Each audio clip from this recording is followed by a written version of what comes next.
इच्छा पर निर्भर है, कोई भी तेरी इच्छा का विरोध नहीं कर सकता। तूने स्वर्ग और पृथ्वी और जो कुछ नभमंडल के नीचे है सबकी सृष्टि की है। तू सर्वेश्वर है। पिता और पुत्र और पवित्र आत्मा के नाम पर आमीन। हमारे प्रभु यीशु ख्रिस्त की कृपा, ईश्वर का प्रेम तथा पवित्र आत्मा का साहचर्य आप सबों के साथ हो। ख्रिस्त में मेरे प्यारे माता पिता, भाई और बहनों, आज के इस पवित्र दिन में आइए इस सुंदर बेला में जब प्रभु की वेदी के पास, अपने पारिवारिक वेदी के पास जब हम एकत्र होकर ईश्वर से प्रार्थना करते हैं, आज के दिन के लिए और आशीष पाना चाहते हैं, यह सुंदर समय है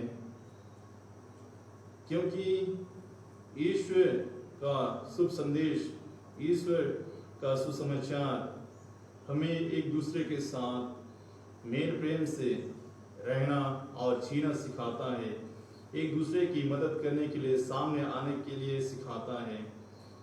यह ईश्वर का प्रेम ही है कि हमें ईश्वर को प्यार करना, अपने पड़ोसी को अपने समान प्यार करना, ये सारे अच्छे गुण हमें ईश्वर द्वारा प्रदत्त कृपाएं हैं जिन्हें हम स्वीकार करते हैं, अपनाते हैं अपने जीवन में। और जब हम ऐसा करते हैं तो निश्चय ही हम उनके प्रिय पुत्र और पुत्रियां बनते हैं। लेकिन बहुधा आज के स्वार्थ भरे जीवन में हम देखते हैं कि लोग किसी अच्छे कार्यों को न अपनाकर वे अपने ही स्वार्थपूर्ण जीवन में लीन हैं, अपने ही व्यक्तिगत अवधारणाओं में लीन हैं कि मैं ईश्वर को प्यार ना करूं, मैं अपने पड़ोसी को प्यार ना करूं तो इससे मुझे क्या, मैं खुश हूं, मैं अपने आप में प्रसन्न हूं। इस तरह की गलत अवधारणाएं हम अपने जीवन में लाते हैं, अपनाते हैं और इस तरह से हम ईश्वर के उस प्रेम से हम दूर हो जाते हैं, ईश्वर के प्रेम से हम वंचित हो जाते हैं। क्योंकि आज के सुसमाचार में हमें ऐसे ही बातें, ऐसी घटनाएं सुनने को मिलेंगी जब एक शास्त्री, एक अपने आप को बुद्धिजीवी कहने वाला व्यक्ति जब मसीह के पास आता है और कहता है कि मेरा पड़ोसी कौन है, और हमारे प्यारे प्रभु यीशु मसीह स्वयं इसका व्याख्यान नहीं करते, लेकिन वो स्वयं पूछते हैं उससे कि एक दृष्टांत के माध्यम से, और आज हम सुनेंगे कि किस तरह से वह स्वयं बतलाता है कि वह पड़ोसी कौन है। आज हमारे जीवन में बहुत सारे ऐसे लोग मिलेंगे जो हमारी मदद की जरूरत है। बहुत सारे लोग मिलेंगे जिन्हें हम पाएंगे कि उन्हें प्यार की जरूरत है, लेकिन हम उन्हें वह प्यार, वह स्नेह, वह करुणा हम नहीं दिखा पाते हैं, नहीं दे पाते हैं। आइए तब जब इस दिन की शुरुआत करने जा रहे हैं, शायद हमें बहुत से लोग ऐसे मिलेंगे जिन्हें हमारे प्यार, हमारे स्नेह, हमारी दया की जरूरत है। चलिए हम इन सभी मतलबों को याद करें और प्रार्थना करें कि हम आज के जीवन में, आज के दिन में हम प्रभु को और करीब से उनकी मदद करके, उनकी सेवा करके हम अनुभव कर सकें, महसूस कर सकें। आज अनुरंजना लकड़ा प्रार्थना करना चाहती हैं स्वर्गीय लुइस बेक की आत्मा के लिए, जिनका निधन 28 सितंबर 2020 को हुआ था। ईश्वर इस दिवंगत आत्मा को अपने राज्य में प्रवेश पाने की कृपा दें, उनके सभी दोष गुनाहों को, पापों को क्षमा करे और दूतों और संतों की मंडली में उसे मिलाने की कृपा करे। आइए हम अपने सभी छोटे बड़े दोष गुनाहों के लिए, पापों के लिए हम ईश्वर से क्षमा की याचना करें, ताकि इस ख्रिस्त याद में हम योग्य रीति से भाग ले सकें।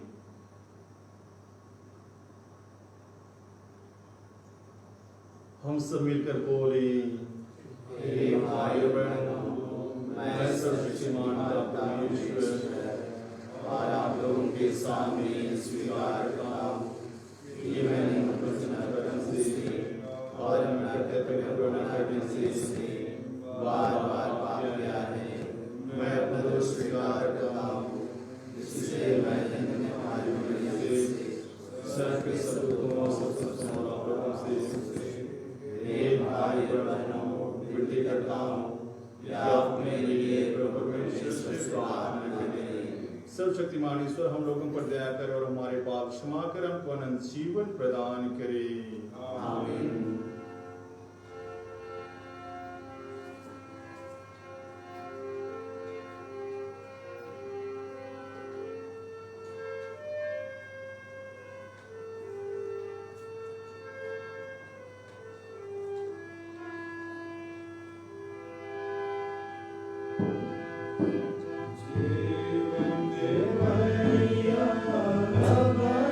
ईश्वर दया कर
शक्तिमान जीवन के ईश्वर, तू हमें हमारी आशा और अभिलाषा से अधिक प्यार करता है। ऐसी कृपा कर कि हमारे सारे पाप तेरी दया के अनंत प्रवाह से धुल जाएं। जो कुछ हम तुझसे मांगने की साहस नहीं करते, उसे भी प्रदान करने की कृपा कर। आज हम स्वर्गीय लुईस बे की आत्मा के अनंत शांति के लिए प्रार्थना करते हैं, जो इस दुनिया से विदा ले चुके हैं। ईश्वर ने अपने राज्य में प्रवेश करने की कृपा प्रदान की। यह हमारी दीन प्रार्थना है हमारे प्रभु तेरे पुत्र यीशु ख्रीस्त के द्वारा, जो ईश्वर होकर तेरे तथा पवित्र आत्मा के साथ युगानुचित रहते और राज्य करते हैं। आमीन।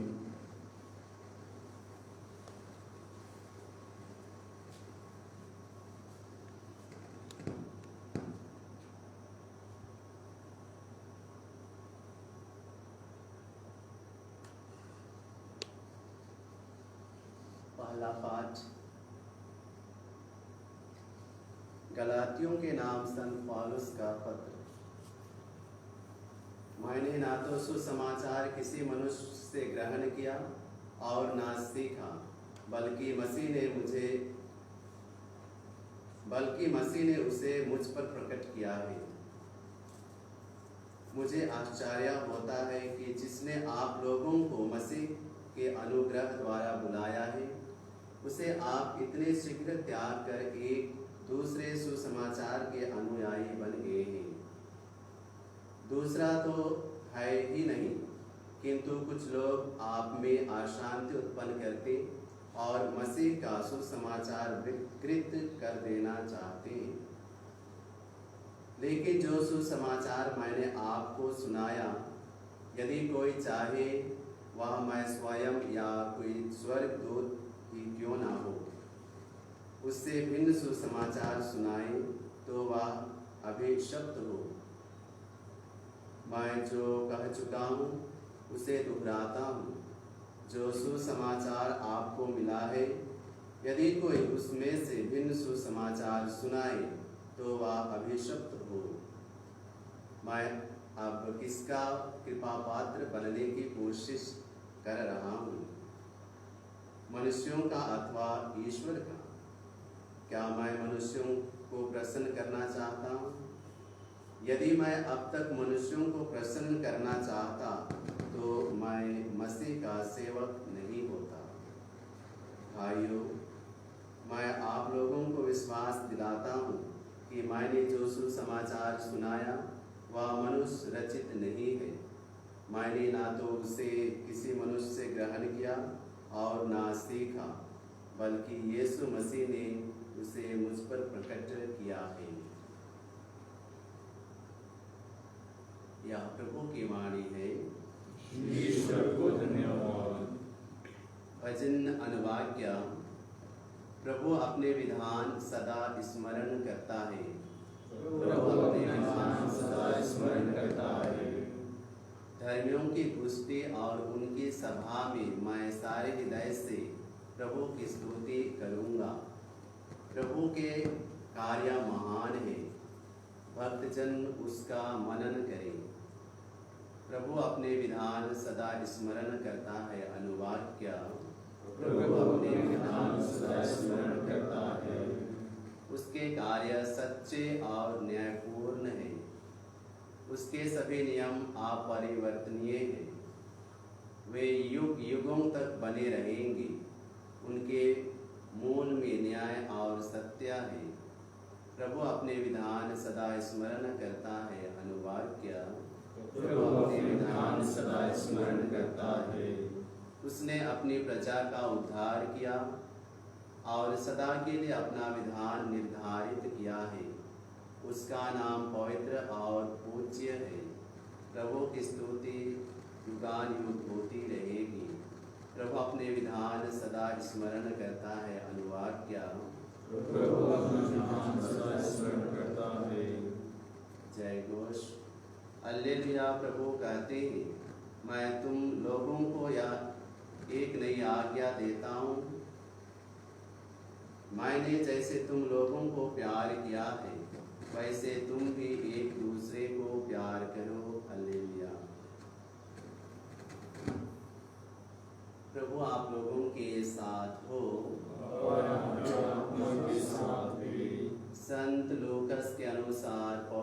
सुसमाचार अध्याय 10 पद संख्या 25 से 37 तक। मेरा पड़ोसी कौन है? किसी दिन एक शास्त्री आकर इस प्रकार यीशु की परीक्षा करने लगा, गुरुवर, अनंत जीवन का अधिकारी होने के लिए मुझे क्या करना चाहिए? यीशु ने उससे कहा, संहिता में क्या लिखा है? तुम उसमें क्या पढ़ते हो?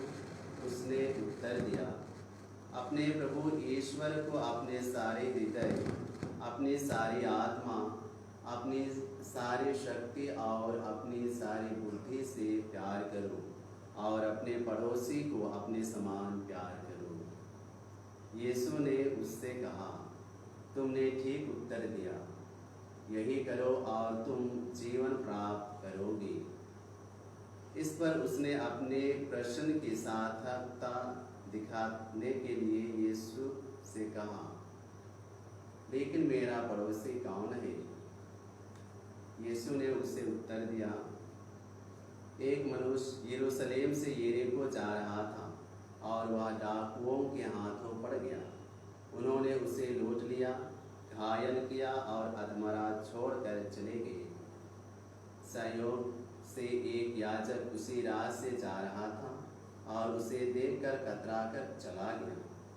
इसी प्रकार एक लेवी वहां आया और उसे देखकर वह भी कतराकर चला गया। इसके बाद एक सामरी यात्री वहां आ गया और उसे देखकर उसको तरस हो आया। वह उसके पास गया और उसने उसके घावों पर तेल और अंगूरी डालकर पट्टी बांध दी।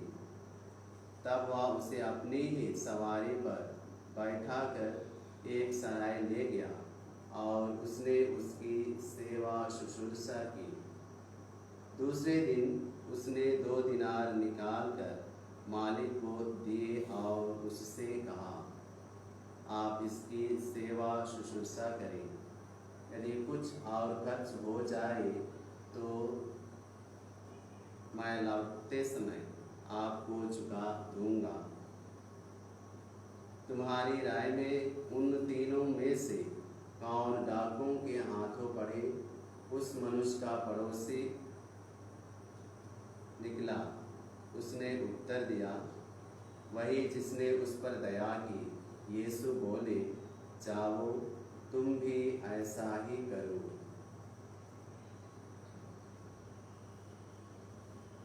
या प्रभु का पवित्र सुसमाचार है।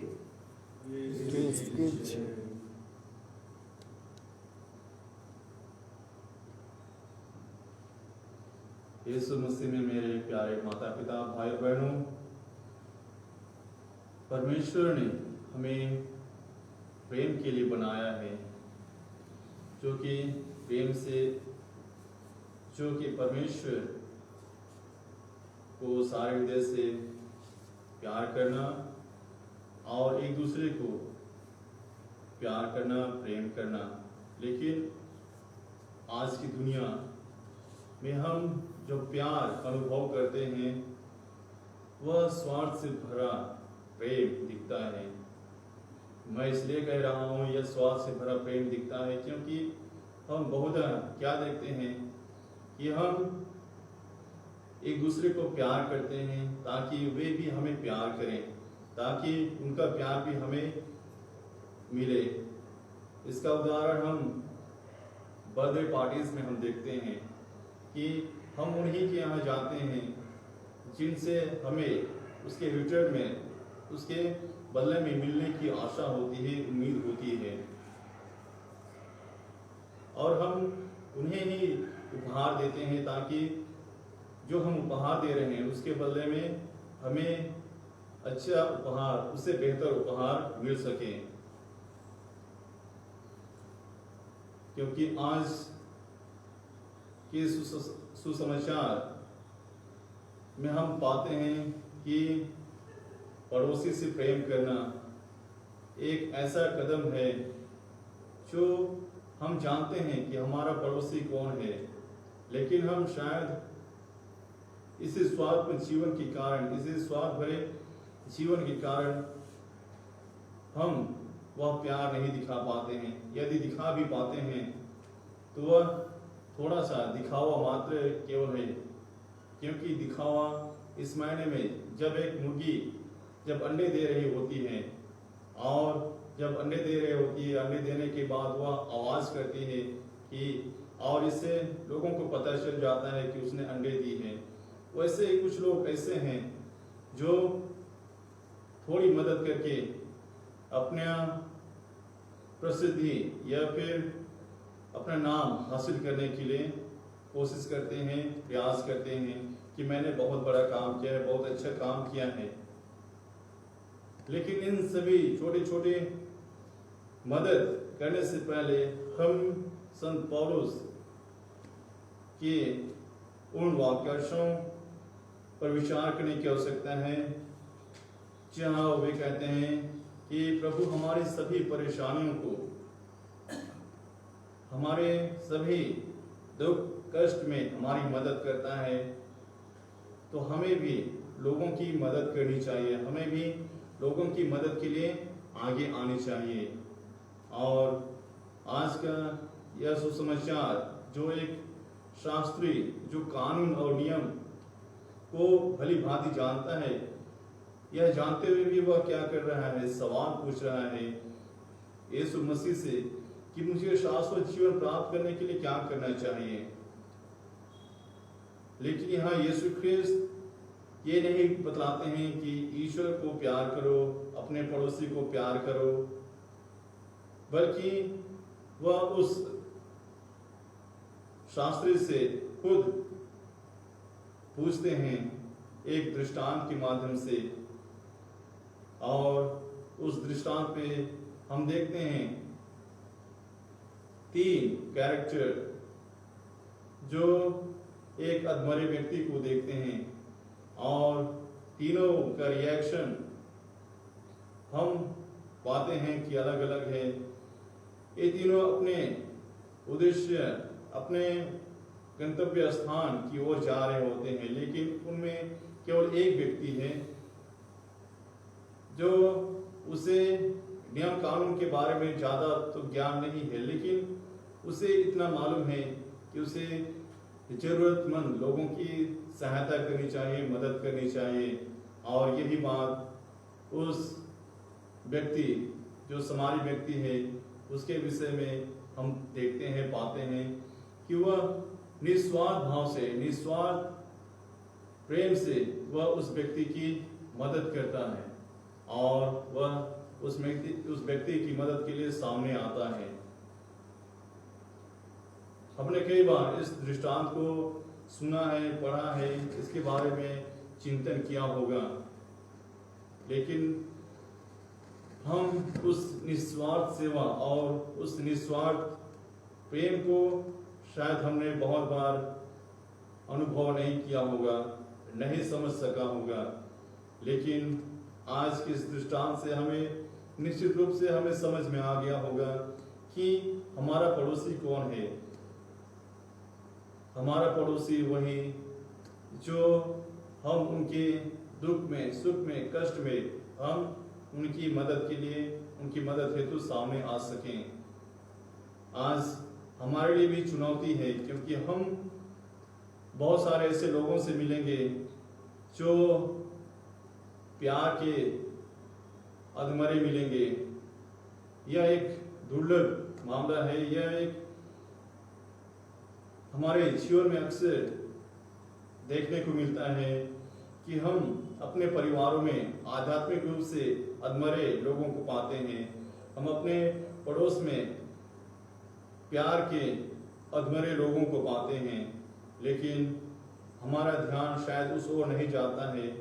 लेकिन आज के समाचार को पढ़ने, सुनने और चिंतन करने के पश्चात आज हमें निश्चय ही यह ज्ञान मिलता है कि हमें दूसरों की मदद के लिए, दूसरों की सहायता करने के लिए हमें हमेशा आगे आने की जरूरत है।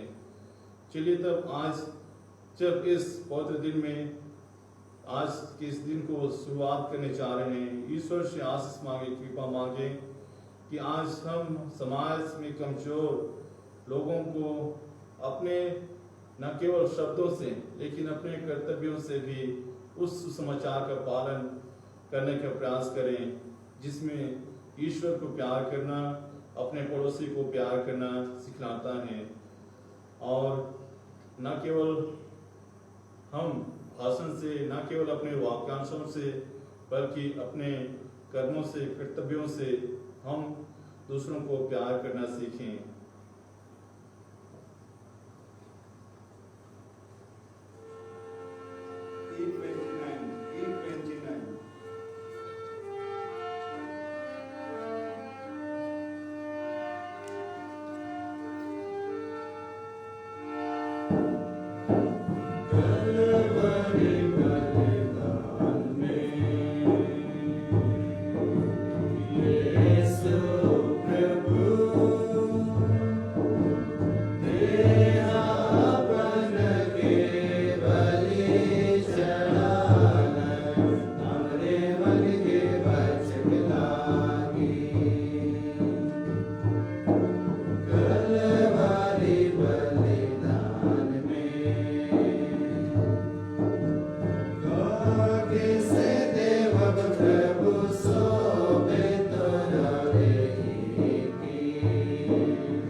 परमेश्वर मेरा और आप लोगों के यह बलिदान ग्रहण करे। प्रभु के नाम और हमारे समस्त पद से खिलाफ के लिए आपके हाथों से बलिदान ग्रहण करे। हे प्रभु, यह बलि कृपा पूर्वक ग्रहण कर जिसे चढ़ाने का आदेश तूने दिया है। तेरी सेवा में हम जिस संस्कार का अनुष्ठान कर रहे हैं वो हमें पवित्र बनाए और हमारी मुक्ति करे। हमारी यह दीन प्रार्थना है हमारे प्रभु ख्रिस्त के द्वारा। आमीन। प्रभु आप लोगों के साथ हो और आपकी आत्मा के साथ भी। प्रभु में मन लगाए। हम प्रभु में मन लगाए हुए हैं। हम अपने प्रभु ईश्वर को धन्यवाद दें। ये पूज्य पिता या परम उचित है, हमारे कर्तव्य तथा कल्याण है कि हम सदा और सर्वत्र अपने प्रभु ख्रिस्त के द्वारा तुझे धन्यवाद दें। इनमें तूने ही सबका निर्माण किया और हमें इनके वैभव के सहभागी बनाया। स्वयं ईश्वर होते हुए भी इन्होंने अपने को ईश्वरीय महिमा से वंचित किया। इस क्रूस पर रक्त बहाकर विश्व भर में शांति स्थापित की। इसी कारण ये समस्त सृष्टि में सर्वोच्च सिद्ध हुए कि जो कोई इनकी ओर विश्वास की दृष्टि से देखे वह अनंत जीवन प्राप्त करे। इसलिए हम समस्त दूतगणों से मिलकर तेरी स्तुति करते हुए निरंतर एक स्वर से कहते हैं, पवित्र पवित्र पवित्र प्रभु परमेश्वर, स्वर्ग और पृथ्वी और स्वर्ग में प्रभु की जय। स्वर्ग में प्रभु की जय। हे परमपिता, तू वास्तव में पवित्र है, सारी पवित्रता का स्रोत है। हम तुझसे निवेदन करते हैं तू हमारे अपनी आत्मा के संस्पर्श से पवित्र कर दे कि हमारे ख्रिस्त का शरीर तथा रक्त बन जाए। जिस रात को यीशु स्वेच्छा से मृत्यु के लिए सौंपे गए, उन्होंने रोटी ली, तुझे धन्यवाद दिया और रोटी तोड़कर उसे अपने शिष्यों को देते हुए कहा, तुम सब इसे लो और खाओ, यह मेरा शरीर है जो तुम्हारे लिए बलि चढ़ाया जाएगा।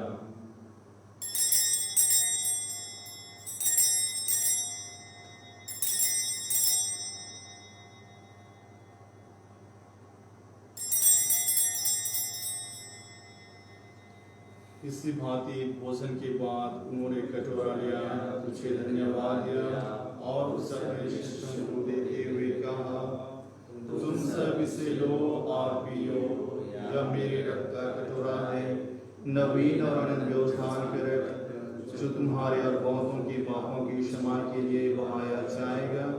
तुम मेरी स्मृति में यह किया करो।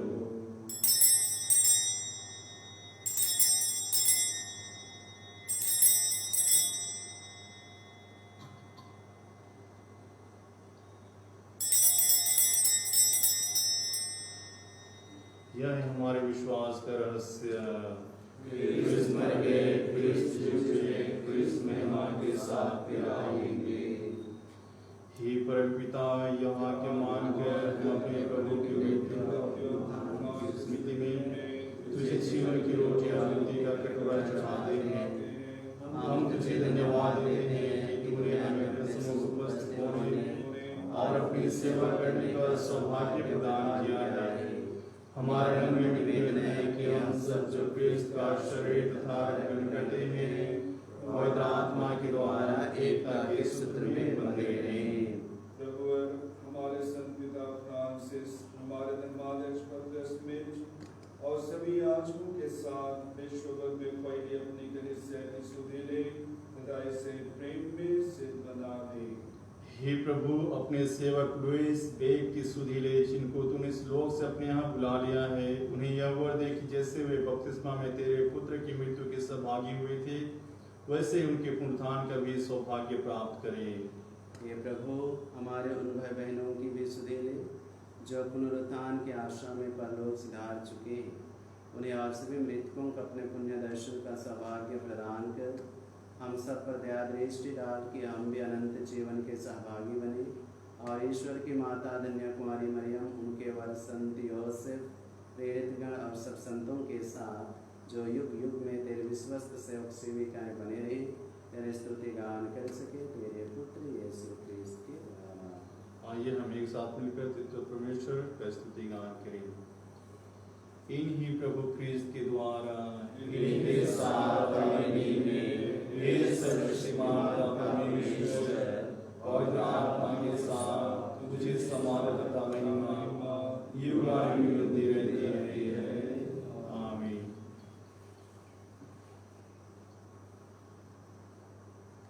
हम सभी तरह अपने अब्बा पिता से प्रार्थना करें जैसे प्रभु यीशु क्रिस्त ने हमें सिखाया है। हे हमारे पिता जो स्वर्ग में है, तेरा नाम पवित्र किया जाए, तेरा राज्य आए, तेरी इच्छा जैसे स्वर्ग में है वैसे पृथ्वी पर भी पूरी हो। हमारा प्रतिदिन का आहार आज हमें दे और हमारे अपराध में क्षमा कर, जैसे हम भी अपने अपराधियों को क्षमा करते हैं, और हमें परीक्षा में न डालना तो ऐसे बचाओगे। हे प्रभु, हम तुझसे प्रार्थना करते हैं सभी बुराइयों से हमें बचा और जीवन में हमें कृपा पूर्वक शांति प्रदान कर हम तेरी दया से सदा पाप से दूर और हर विपत्ति से सुरक्षित रहें और उस दिन की प्रतीक्षा करते रहें जब हमारे मुक्तिदाता यीशु क्रिस्त फिर प्रकट होकर हमारी मंगल में आशा पूरी करेंगे। क्योंकि तेरा राज्य तेरा सामर्थ्य और तेरी महिमा अनंतकाल तक बनी रहती है। हे प्रभु यीशु क्रिस्त, तूने अपने प्रेरितों से कहा है, मैं तुम्हारे लिए शांति छोड़ जाता हूँ, अपनी शांति तुम्हें प्रदान करता हूँ। तू हमारे पापों पर नहीं, अपने क्रिस्त के विश्वास पर दृष्टि डाल, उसे शांति तथा एकता प्रदान कर तू युगान जीता रहता और राज्य करता है। आमीन। प्रभु की शांति सदा आप लोगों के साथ रहे और आपकी आत्मा के साथ भी। परस्पर प्रेम भाव रखिए। ईश्वर की मेमने तू संसार के पाप लेता है, हम पर दया कर। ईश्वर की मेमने तू संसार के पाप लेता है, हम पर दया कर। ईश्वर की मेमने तू संसार के पाप लेता है, हमें शांति प्रदान कर।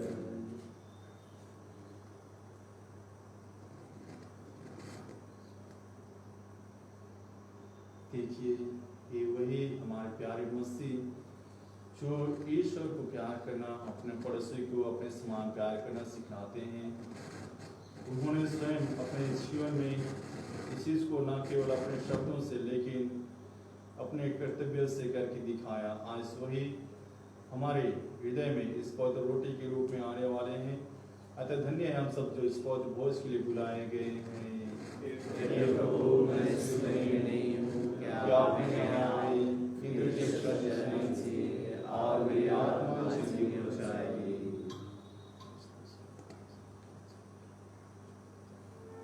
Act 68.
हे पिता ईश्वर, तूने स्वर्ग और पृथ्वी और जो कुछ उनमें है सब कुछ की रचना की है।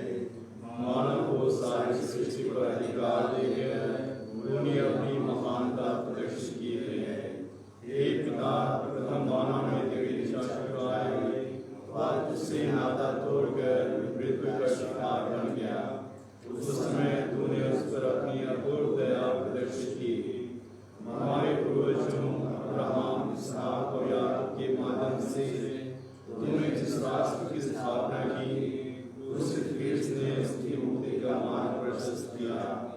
इस तरह तेरे इकलौते पुत्र ने सबका निर्माण किया। इस बड़ी कृपा के लिए हम तुझे सारे हृदय से धन्यवाद देते और तेरी प्रशंसा करते हैं। हे अब्बा पिता, नोआ के समय जल प्रलय और अब्राहम के समय ददर की आग से तूने भोगलास में संचित लोगों का सर्वनाश किया। तूने सब मिस्रों की पौरों को मारा और उनकी सेना को लाल सागर में डुबोया। इस तरह पूरी मानव की पापाचरण का प्रतिशोध किया। लेकिन निम्न निवासन को तूने प्रसाद करने का मौका देकर अपनी दयालुता तथा सहनशीलता का अनूठा परिचय दिया है। तूने कहा है, अपने अस्तित्व की शपथ मुझे दुष्ट की मृत्यु से प्रशंसा नहीं होती, बल्कि इससे होती है कि वह अपना कुमार छोड़ दे और जीवित रहे। वर्तमान में कोरोना महामारी द्वारा निर्मित परिस्थितियां मानव के नियंत्रण से बाहर हो गई है। इस विभीषिका ने दुनिया को हिलाकर रख दिया है। अनगिनत लोग प्रतिदिन बेमौत मारे जा रहे हैं। हे प्रेमी पिता, इस संकट की घड़ी तू अपनी दयालुता को पुनः याद कर और दुनिया के सब लोगों की सुधि ले। अपने पुत्र के पवित्र रक्त के द्वारा शरीर और आत्मा से संरक्षित और सारी मानव जाति को पाप और मृत्यु के दुष्परिणाम से बचा ले। तू भला है, इस संकट के समय में हमारा उद्धार कर। हे वैद्यों के वैद्य क्रिस्त, कोरोना वायरस प्रभावित सभी रोगियों को अपनी चंगाई का वरदान दे। सभी चिकित्सा कर्मियों और नेताओं को विवेक, धैर्य और आत्मबल देने की कृपा कर। राष्ट्रों में एकता, शांति, भाईचारा तथा सहयोग की भावना स्थापित कर। हे विश्व के उद्धारकर्ता, हमारा उद्धार कर। आमीन।